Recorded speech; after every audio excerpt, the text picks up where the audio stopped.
Good morning. My name is Apurv, and I welcome you all to this panel discussion on the gig economy and higher education, preparing students for non-traditional career paths. Today, more graduates are choosing flexible project-based and freelance careers over traditional full-time roles. The gig economy is no longer a trend, it's a growing shift in how careers are built and talent is engaged. This evolving landscape presents both a challenge and an opportunity for higher education. In this conversation, we bring together academic and industry perspectives to explore how institutions can embed gig readiness into curriculum, career support, and campus culture. Sharing their thoughts with us today, we have two esteemed speakers. Our first speaker is Simin Askari from DS Group. She is Senior Vice President, Human Resources and Business Excellence. Our second speaker for the day is Professor Dr. Santosh Saraf, Dean Academics and Director Distance Education at Graphic Era University, Dehradun. Moderating this discussion today, we have Shantanu Rooj, Founder and CEO of TeamLease EdTech. I now hand it over to Shantanu to begin the discussion. Thank you so much, Apurv. And welcome to both of you, Ms. Askari and Mr. Saraf.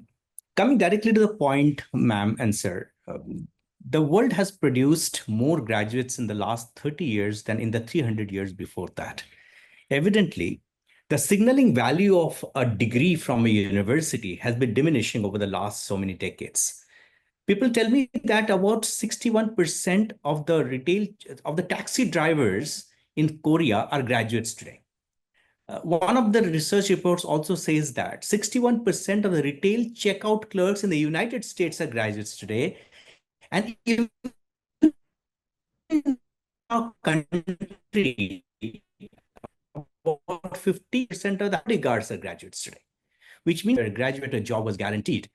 But today, because of the changes in the world of work, world of organizations, today, just being a graduate is not good enough anymore, right? Today, resultantly, we are seeing that many graduates, even from premier institutions like the IITs today, end up remaining unemployed at the end of their graduation program. And hence, the discussion brings to a scenario where we said that there possibly an alternative models of employability or alternative models of livelihood earning has to be explored today. I would like to ask your opening comments, ma'am and sir, about what do you think, how is the world of education changing to meet the requirements of the world of work? Starting with you, Ms. Askari. Thank you so much, Shantanu and TeamLease team here on having me for this discussion.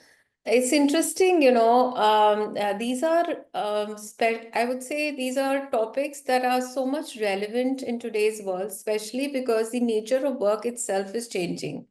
And therefore, as educators and as employers, I think we must realize that things like a gig economy is just not a side hustle anymore. It's not a trend anymore. It's the systematic change in how young people are now approaching work. I think what has also happened is ever since we had COVID, a lot of us have started realizing that we need to have life which is, all inclusive, where we enjoy our work and where we enjoy things beyond work as well. And therefore, we need more flexibility in the way we work. And therefore, the entire aspect of how work is to be done is completely changing, especially for the Gen Zs. And, they no longer want a very, traditional sort of,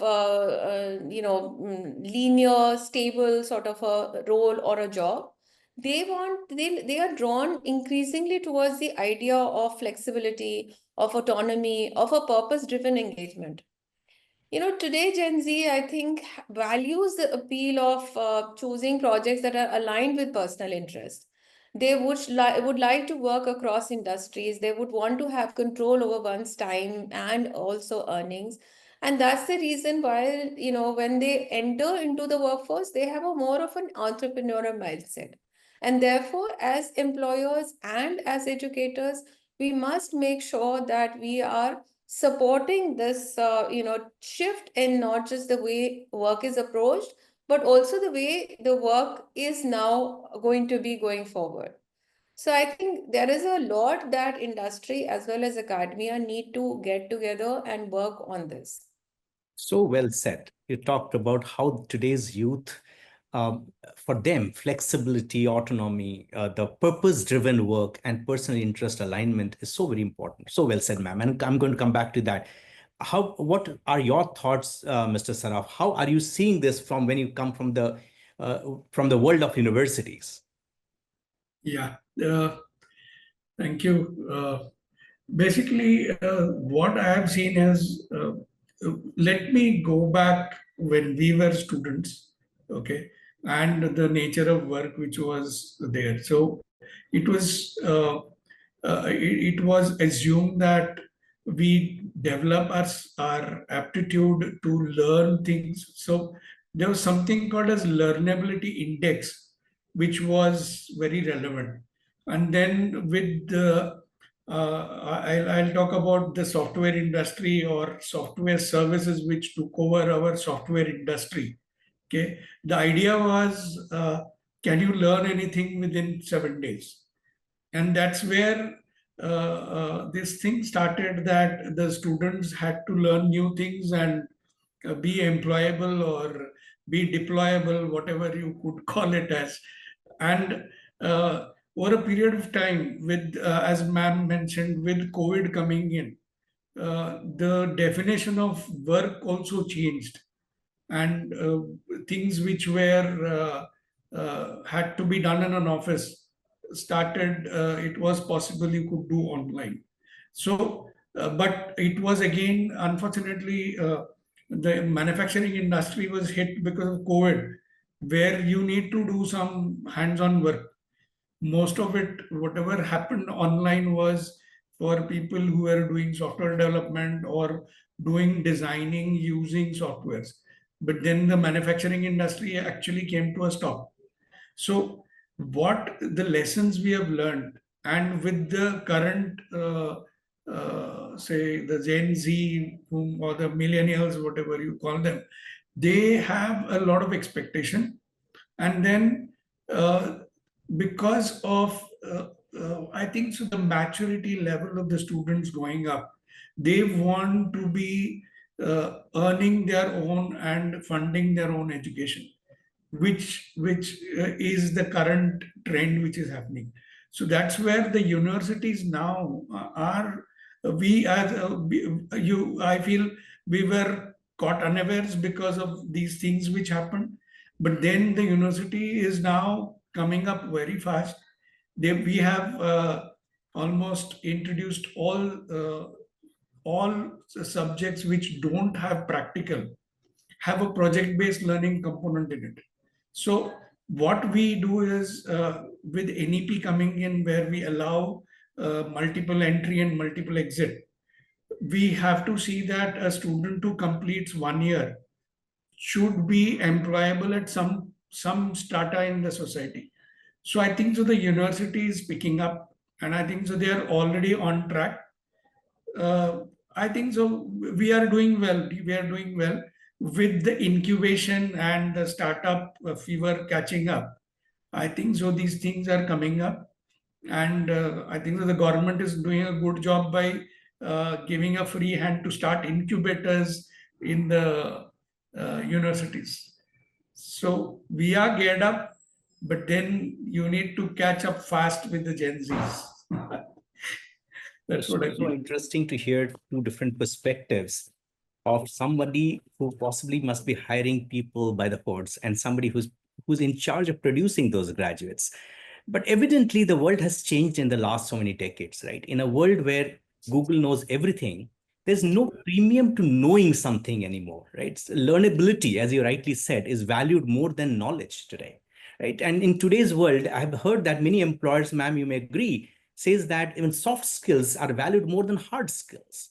Productivity and resilience both are important considerations for an employer when they're looking at things. And I've been looking at some of the data. It says that the life expectancy of a Fortune 500 company has come down from about 50 years to 15 years in the last 30 years today.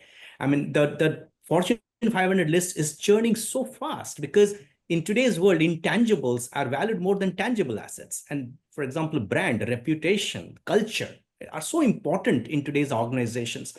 Two things definitely are reshaping the world of employment for freshers. Number one is there is a concept of Uberization of jobs, right? So people, in some way, I'm not too sure it's the right word, but then they call it moonlighting when I want the flexibility to work at my own time with multiple employers, project based. That's one thing. But Uberization is coming up.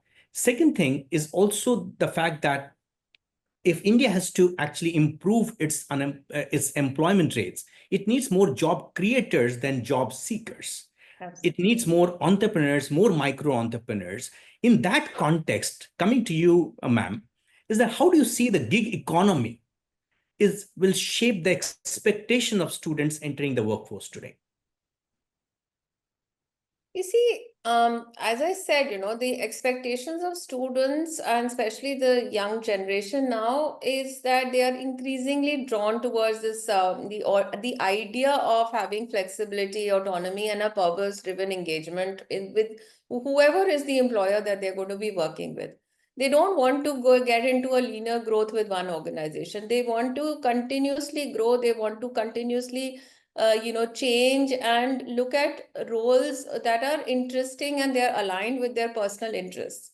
So they want to have control over their own time, their own earnings, and therefore they don't want to be tied up to one place mostly, right? So what is happening is that majority of students that are coming out from good universities come out in the market with some form of an entrepreneurial mindset, and also that's somewhere I would say thanks to universities that are acknowledging the fact that they are no longer going to be just custodians or or gatekeepers of degrees. They are going to be more like launch pads for these students to get into lifelong agile careers.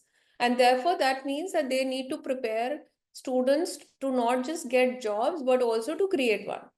And in that context, I feel that, today's students understand that, they just cannot continue with some form of rote learning or some form of traditional theory heavy, models. They need to get into more experiential trainings, more skill-based learnings. And they also seek out and try to be honest. Some universities are definitely reaching out to the industry to get these kind of experiential projects for their students. Some are actively doing it, some probably not so active, but I think generally everybody realizes that to make their students more industry relevant, they need to have some form of a curriculum which is more relevant to what today's workplace is going to be more aligned to. Yeah. So nicely said. Two words that caught my fancy that you said, ma'am. One is careers are now today becoming lifelong and they're agile. So well said. I mean, it's if I reflect on that, it makes so much sense to me that today's youth doesn't want to retire as early as my father retired. Right, 65 is now the new place where people want to restart their careers today. And second thing is talked about the fact that the careers are becoming more agile, and that's so true in today's world, in the entire world where it's so much of uncertainty that defines it so well. But now coming to you, Saraf sir, that if in traditional degrees, students had some sort of inertia where they wanted the safety and security of a job at the end of their graduation. But we are talking about a career which is slightly more uncertain, obviously more promising, but it also comes with, it may not be suitable for everyone. It needs some sort of mindset and some sort of preparation. What changes do you think are universities making in their curriculum to better prepare the students for this type of career, which is a bit of freelancer and also a portfolio driven? How do you think universities are preparing kids? Yeah, universities actually, as I mentioned, they have caught up fast. What they're doing now is we are having internships, which are part of the curriculum. And see, end of the day, if a student does some internship and if he earns the required credits, so uh, the internships are made compulsory. But then there is always a huge challenge to get a quality internship. And I think so. I've already checked with TeamLease. I'm tapping into TeamLease to get my students into internship.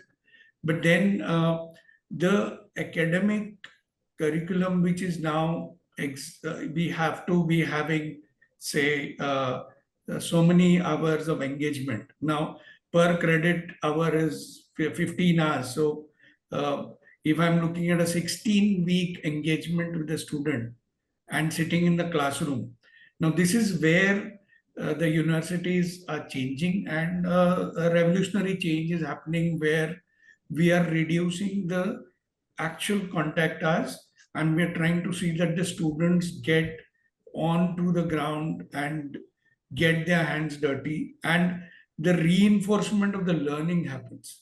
And that's where I think so the industries keep on mentioning to the university that there is a gap between the skill set and what the industry wants it. And this is where the board of studies, we have industry personnel coming in and giving in their requirements. So that gap is being reduced, one. Second, because of this multiple exit system, I have seen students who are dropping out of the course after the third year because they have got a very good job opportunity. And then with the academic bank of credits, which can be kept active up to 7 years. Okay, so the student can come back, join, and complete his degree. So that's a huge change which has happened in our education system. And then the MHRD has now allowed 40% of the credits to be earned online. Okay, where I have Swayam as a portal where the students register, they undergo the course and write the exam and get their this. And those mark lists are directly accepted by the universities for credit transfer. So what now university is doing is allowing the student to decide how he wants to take his path of education. He can take gaps in between, go work, come back, and then study. So that's where the universities are aligning up, and I think so we are doing a fairly good job.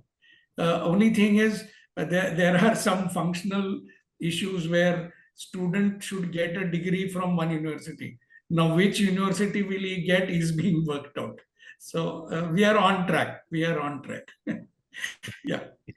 It's so encouraging to hear all the different mindset changes in academia. It wasn't easy all this while, but NEP 2020 obviously creates a fertile ground for so many experiments to happen. You talked about the modularization of education where everything becomes credit linked and people can carry their credits for some time. You talked about the concept where there's a concept of work linked degrees where the students learn some part of it inside the classroom, some part of it online through Swayam or whatever, and some part of it at the employer place.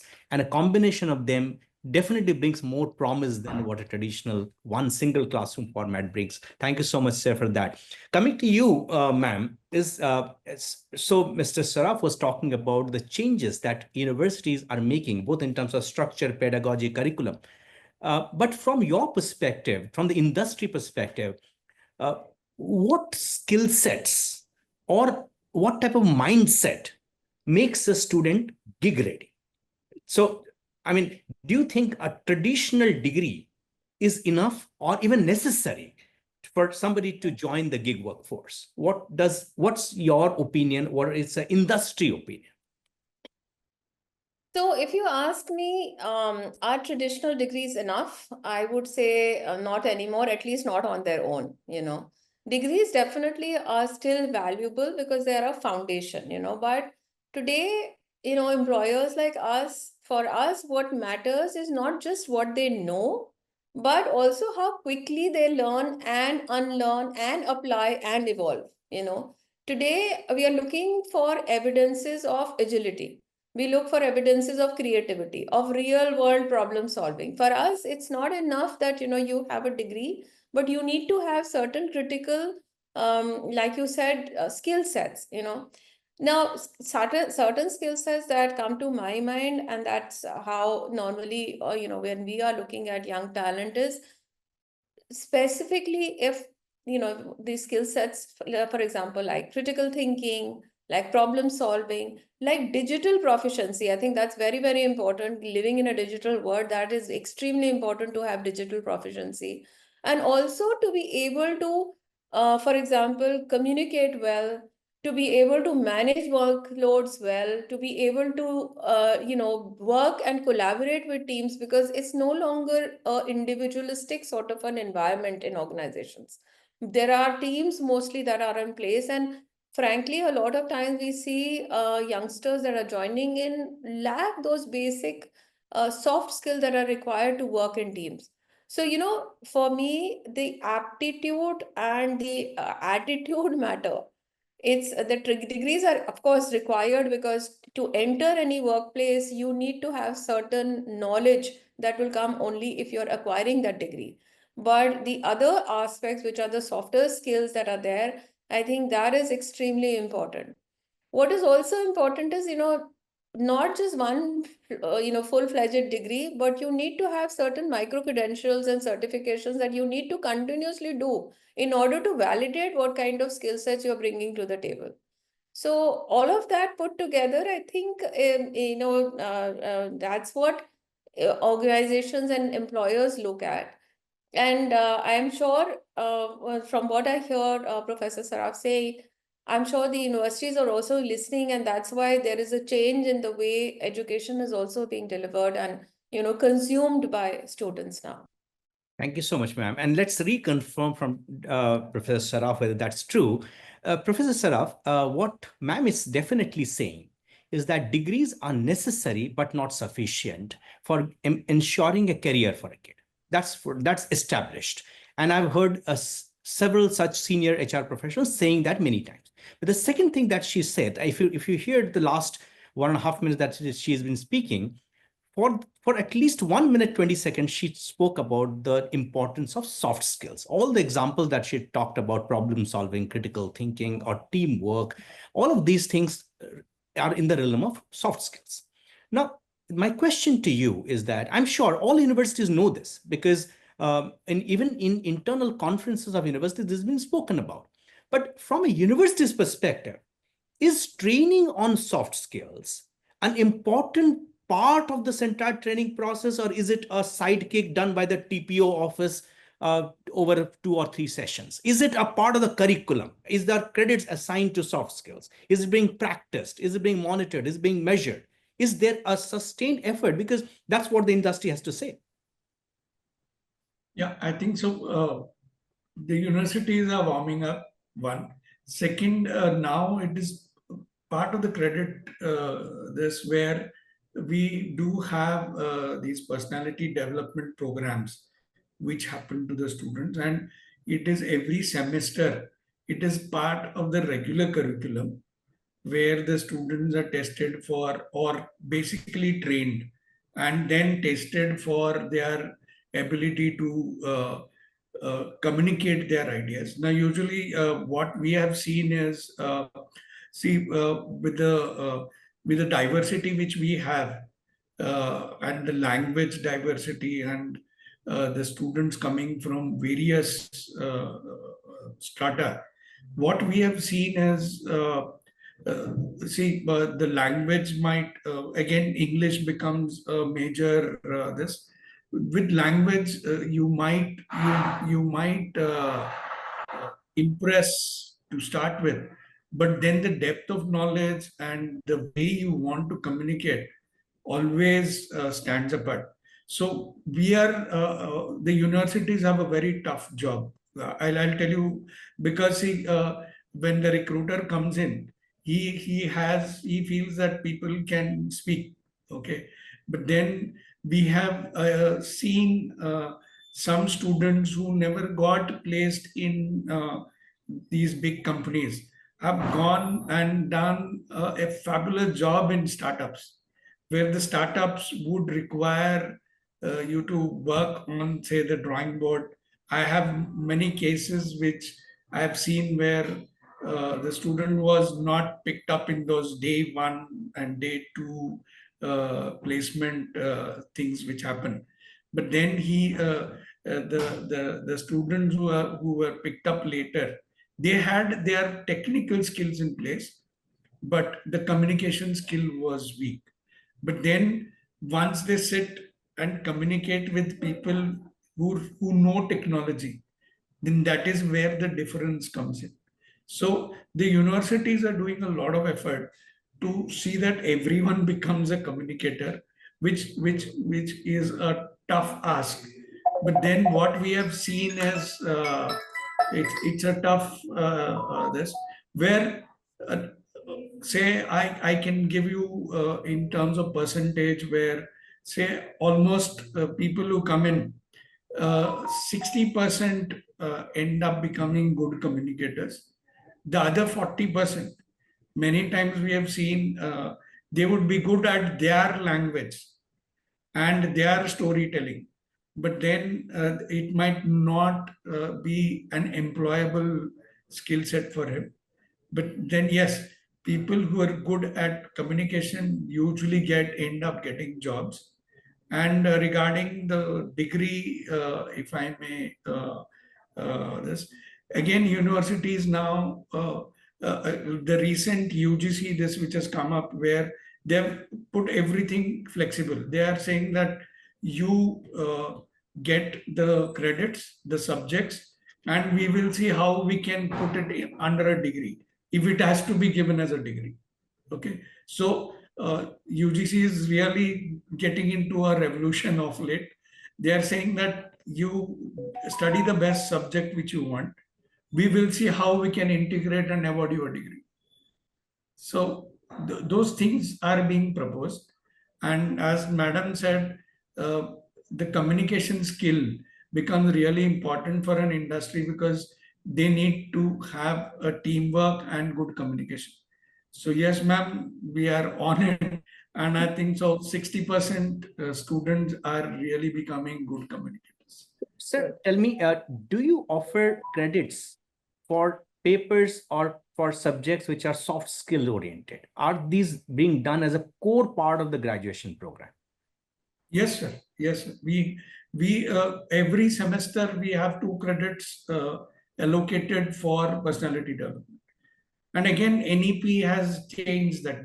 They've put these courses as skill and ability enhancement courses or skill enhancement courses. So these things are actually catching up, and they're going to now be part of a regular curriculum where it gets accounted for the credits. That's so encouraging to hear. I think the world of education is really changing for the better. Yeah. Coming back to you, ma'am, is when we talk about the gig economy, all of us and the industry are all beneficiaries of that.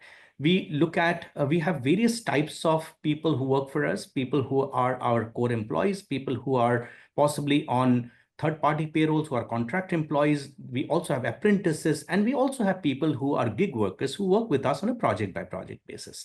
Now, from your perspective, what do you think universities can do to prepare students to join to pick up alternative careers, which is beyond regular placements? What do you think is missing, and how can universities contribute to getting the students ready for something like this? I think from what I hear Professor Saraf say is, it's kind of encouraging to know that universities are already thinking ahead. They're already doing stuff that would help the students to be more prepared for the workplace outside the universities.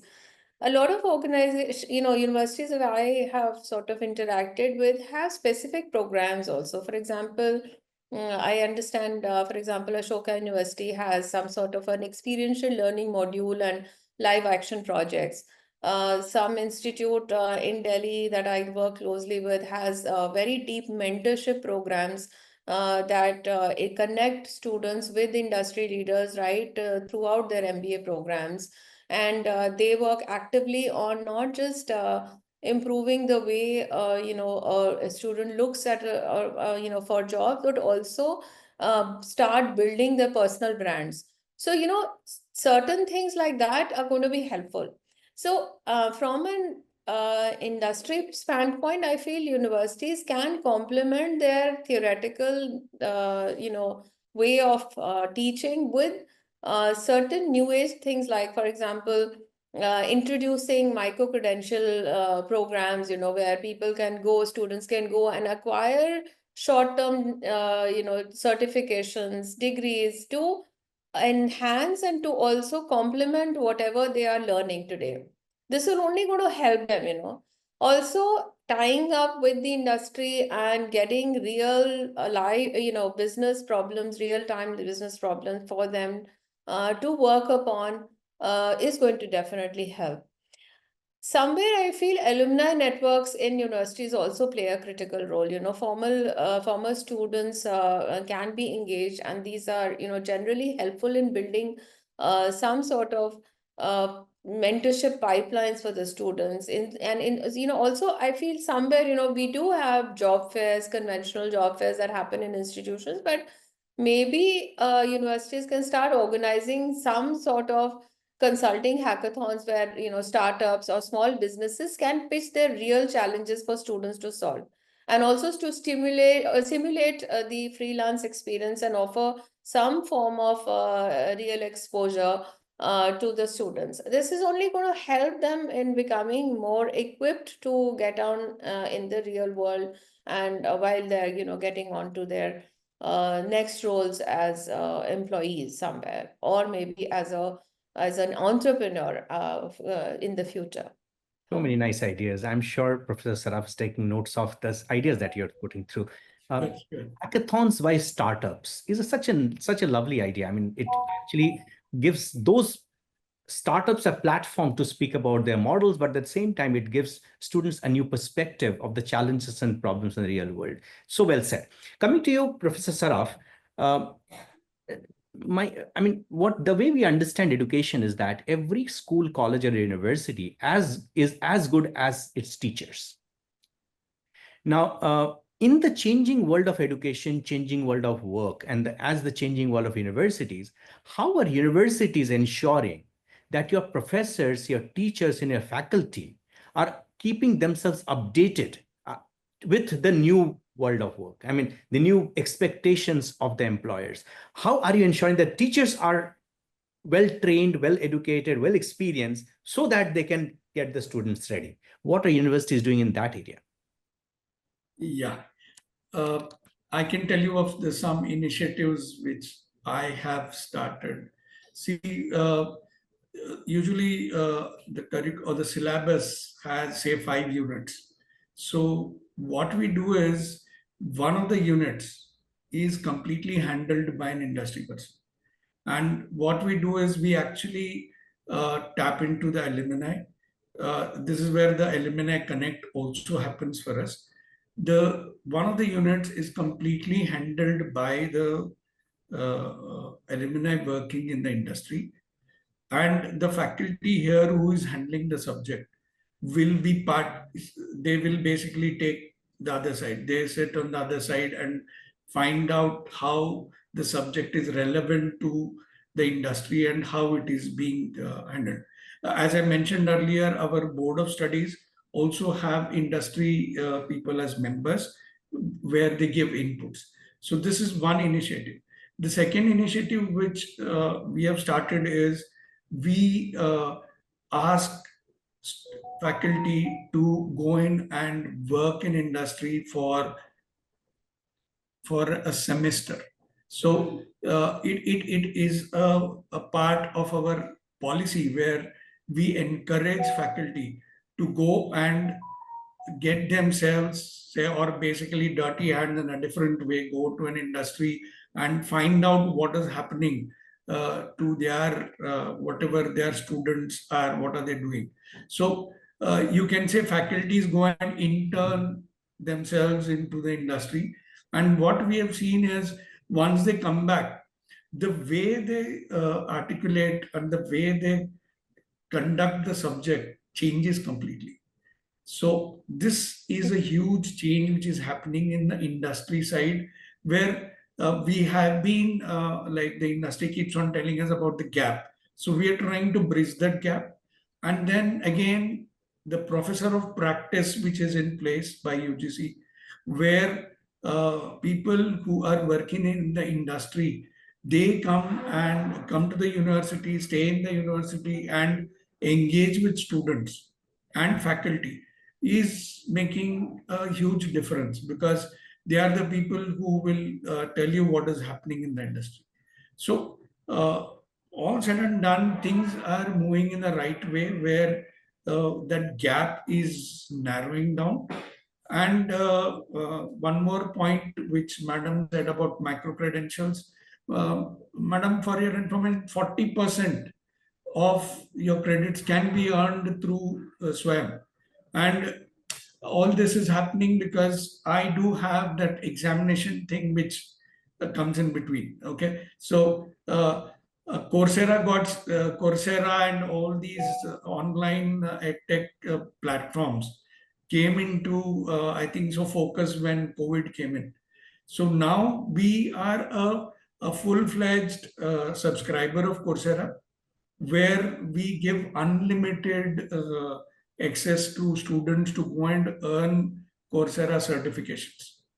And because there is a requirement, an examination has to be conducted to be considered for credit, we do have a small exam conducted where the student proves that he's not used ChatGPT and completed the course, where we are training students to see that they learn, and credits are being accepted, ma'am. 40% you can get, but then, as you mentioned, it is curriculum, but the students are encouraged to go to Coursera and get as many certifications as possible. So I think so, sir, we are gearing up. We will catch up with the industry. I picked up that message that you was talking about internship for teachers, and that's very interesting. And I'm sure it's not going to be easy for universities to figure out a 6-month internship for teachers, but then that's an excellent way of thinking through this, where you send back the teachers to the industry, they can come back invigorated with a lot of new energy, a lot of new knowledge, and a lot of new understanding, case studies, and then they modify their teaching and their own work inside universities. Fantastic way of thinking about it. But both of you were talking about micro credentials and talking about digital badges and all of these. Ma'am, from your perspective, how important are these micro credentials or these badges or these work portfolios for gig workers? Do you look at them when you're evaluating those gig workers, for students who are looking at making their careers in the gig economy? How important are these ones to them, whereas they already have an alternative of completing their degree in a conventional way? Because as Mr. Saraf said, students have an option to complete them in Coursera. They're not compelled to do that. So whoever wants to do that will do that, but the rest of them can continue their lazy way and continue their degrees the way that is. How important are those from an employer mindset when we are looking at gig workers and gig workforce? So, when an employer is looking at somebody to hire, whether as a regular employee or in a gig, environment, what they're looking for are people who are serious about careers and serious about being relevant to the job in question.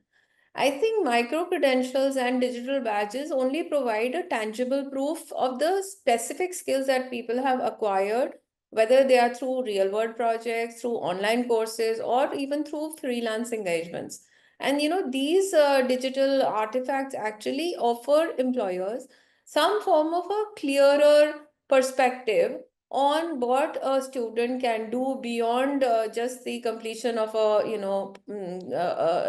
course itself. What is it that they have acquired? What are the, for example, something like a digital badge in, for example, UX design, and it is from a credible source. It just not it signals that a person does not just have the theoretical knowledge, but has also applied it, and there is an applied expertise which is there, because it's often backed by some form of a project submission or some form of peer reviews that are happening, and therefore it only gives more credibility to the person, to be hired. And frankly, if I am looking at at somebody to hire, obviously the first would be the degree that they have, because that actually shows the academic strength and the knowledge that the person has. But all these micro, credentials, these digital badges that they would have learned only prove that the person is constantly learning, and organizations value people who are lifelong learners. So what Professor Saraf just talked about in form of sending teachers for internships sounds really interesting. I'm not really sure as to how much opportunities there are in the world for that. But frankly, having people like professors of practice coming in and joining in the academic world, I think that's a great idea that has now started happening, because these guys bring in the industry perspective, is somewhere gets lost, although universities are trying a lot, but because if they are not full time in jobs, this aspects get lost. And I feel that having micro credentials and going out and doing smaller courses, taking up smaller freelance projects or some form of um, skill-based learning, I think that only shows that a student is more serious about what is out there and to be more relevant to what the industry is now wanting. Yeah. Thank you so much. That makes so much sense. Coming to you, Professor Saraf now, is some of the people from universities have at times complained that the industry is the biggest beneficiary of these changes that's happening in the world of education. If this actually works out, industry is going to benefit from it. But they at times complain that industry is not doing enough to help them navigate this journey. What do you, in your mind, is the expectations of yours from the industry professionals about how do you think they can come forward and help universities transition from the traditional mode of education to this new format of learning? Yeah, I think so. See, what is happening is already board of studies, we have industry personnel volunteering, or basically we reach out to them and we ask them to be our board of studies members. And many times, what happens, the teacher has to, it's both sides have to yield to it actually. See, the industry has to, being the beneficiary, they also have to see that can they reduce the time for deployment of students. The other side is, as teachers, we many times we don't want to change very fast, with a simple thinking that uh, you need to know your basics correctly, then only you can build. And many times the fundamentals with this micro credential thing which is happening, only the related fundamentals are learned and the student goes ahead. And that's where many times there's a danger that once the student loses interest in that, or say loses employability in that area, then he has to rebuild things. So that fear of the teacher to see that the student should know everything many times acts like a a dampener for the industry, saying that you guys are teaching something which is not relevant. So that's where the industry has to open up and say you do a critical comment on the curriculum, saying that some things can be done away with. Now, that's where debates keep on happening, where industries, people who are doing well, they keep on putting stories that I didn't do anything after doing differentiation dy by dx. But then, as a teacher, I would be knowing that where he's using dy by dx, not necessarily dy by dx. So this is where a healthy dialogue happens between the industry and the academia, where they can try to come up with the curriculum which would really help the student, not overburden him. Okay, where he should not hate the education. That's the biggest problem which is happening. We are trying to push in many things thinking that they would get employment everywhere. That might not happen. So this dialogue between the industry and the academia, if it really is nurtured and get bears fruit, I think so we'll really come up with excellent curriculum, and with professor of practice and universities taking a proactive stance to ask industry people to come and handle subjects, is really doing wonders. But then still the dialogue is missing, because there is an inhibition from the academia. The teacher feels that he has to teach anything and everything to the student. But then the industry says you are simply overburdening. So that barrier, if we cross, I think so will really do some good. Thank you so much. I think we are taking the steps in the right direction. And in due course of time, I'm sure we're going to cross this chasm as well.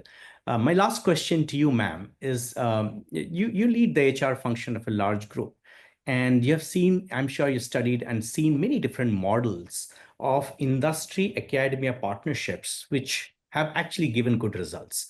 And there are so many models that I've heard across the world. There are countries and there are organizations and there are universities who are trying different models there. In your mind, ma'am, do you have some examples to share with us where you think that the industry and a university collaboration has worked well, and specifically to prepare kids for an uncertain world? Well, you see, I feel the role of teachers and universities is extremely important in shaping what kind of students come out from that particular institution. And if the industry wishes to make them more relevant, and the university, also wishes the same, then there needs to be deeper collaboration than what is happening today. You see, a lot of universities have actually taken cognizance of that, and they start involving the industry right from the time when they are designing the curriculum. What kind of course material has to be there, what kind of content needs to be taught to students, which is going to be more relevant to what we are doing today. And with the dynamic within, we live in such dynamic and changing world that everything keeps changing so quickly, that this has to be a constant sort of a engagement. It cannot be a one-off and then we forget about it for the next couple of years. So there are institutions where I, for example, am involved, and they have regular meetings on specifically curriculum. The second thing is, I feel somewhere, and I think Professor has also acknowledged that, sometimes the teachers are probably, sort of given certain boundaries to work on, and they also feel that, this is their job to teach the students whatever is the curriculum, and therefore, and make them placement ready, and then get them a job, and that's the end of it. So I think the collaborations that organizations and in the academia need to have is that they need to help move beyond a campus placement mindset, instead work on building portfolios, building networks, building an entrepreneurial confidence during the degree that they are earning. And this is often because organizations now require people who are not able to just able to navigate one role but multiple roles. They need to be agile, they need to take ownership, and therefore it's important that there is a relevance of that student in the industry. That relevance also comes through life projects. Now, I understand that it's not very easy. While I am talking, I know that, how many life projects am I going to be able to offer? Probably not many. But then if I have some tie-up with, say, one institute or two institutes, then at least I'll be able to justify and provide some form of guidance and some form of life's projects that can be handed out to students. We also do some things like, for example, in DS group, we have something called the trendsetter. It's a it's a case competition sort of a initiative that we have. It's much different from what normal organizations do, but that is also to bring the students closer to the actual world. And here in the Trendsetter, it goes through several rounds, but in many of those rounds, the real world problems are actually shared. And if you are applying yourself there, then, and if you then go out and say that, here I have actually thought through, I've analyzed business problems, this is what I have done, it only makes you better. So I think a deeper bond between both the industry as well as academia is definitely needed. And I think we are on the right track. And Professor has already demonstrated that there's so much that universities are already doing. Probably it's just one more last push, that we need to sort of push each other and make sure that we are closer to each other. Yeah. Absolutely, absolutely. Can't agree more. My last question to you, Professor Saraf. Yes. People tell me that higher education in India is overregulated. It's said that universities were born free, but everywhere they're in chains. So what do you think can the policymakers or the government can do to help universities prepare their students better, not only for becoming job seekers, but also job creators? Yeah, so basically, because of this digitization, what we have seen is uh, the student no more comes to the class to learn, and the role of the teacher is becoming more like a facilitator. So that's where the higher education, the policies which are coming in are, are in such a way that they are aligned to the digital whatever technology innovations which are happening, and with the amount of material which is available. So the teachers now, if you check the internet and this, there are continuous FDPs which are happening to see that the faculty develop the required skill set so that they can match the requirements. One. Second, you need to tie it up with something. So usually UGC has API where you your whatever end of the year salary, this would be tied to that API score. So what they've done is they have seen that they are asking faculty to attend these FDPs, and they're trying to see that a meaningful contribution comes from the faculty in terms of research and the teaching part. Now, at the university level, the feedback mechanism which is there and the students, whatever is being delivered, that is being tweaked to see that an effective feedback mechanism is in place, and that feedback mechanism gets evaluated when the regulator comes as part of, say, an NBA accreditation or a NAC accreditation. That feedback is assessed, is scrutinized, and we do get critical comments on it. So the regulators from their end, they're doing a good job. The university are now trying to see that, see, end of the day, the students have been named as stakeholders now, which was not a concept earlier. So with stakeholders, you also look at their satisfaction. So end of the day, the university cannot relax. They are getting into serious feedback, say analysis, and trying to see that delivery happens.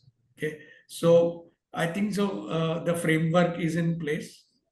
Hopefully, good things will happen. Thank you so much. Thank you so much. It's I think I'm coming almost to the end of the time of the session now. It was such a nice experience for me to speak to both of you. Both of you had such lovely ideas and have been so eloquent. And thank you for your graciousness to be able to take part in this event today. It's so encouraging to see how universities are looking at this change and how the different experiments are happening. At the same time, it's also enheartening to say how the organizations and corporates and enterprises are willing to come and hold their hand together as they navigate through this transformational journey. Thanks both of you, and look forward to meeting you both all over again sometime. Thank you. Thank you you so much. Thank Good you. day. Thank you so much. Thank Thank you, you. both of you. Thank you.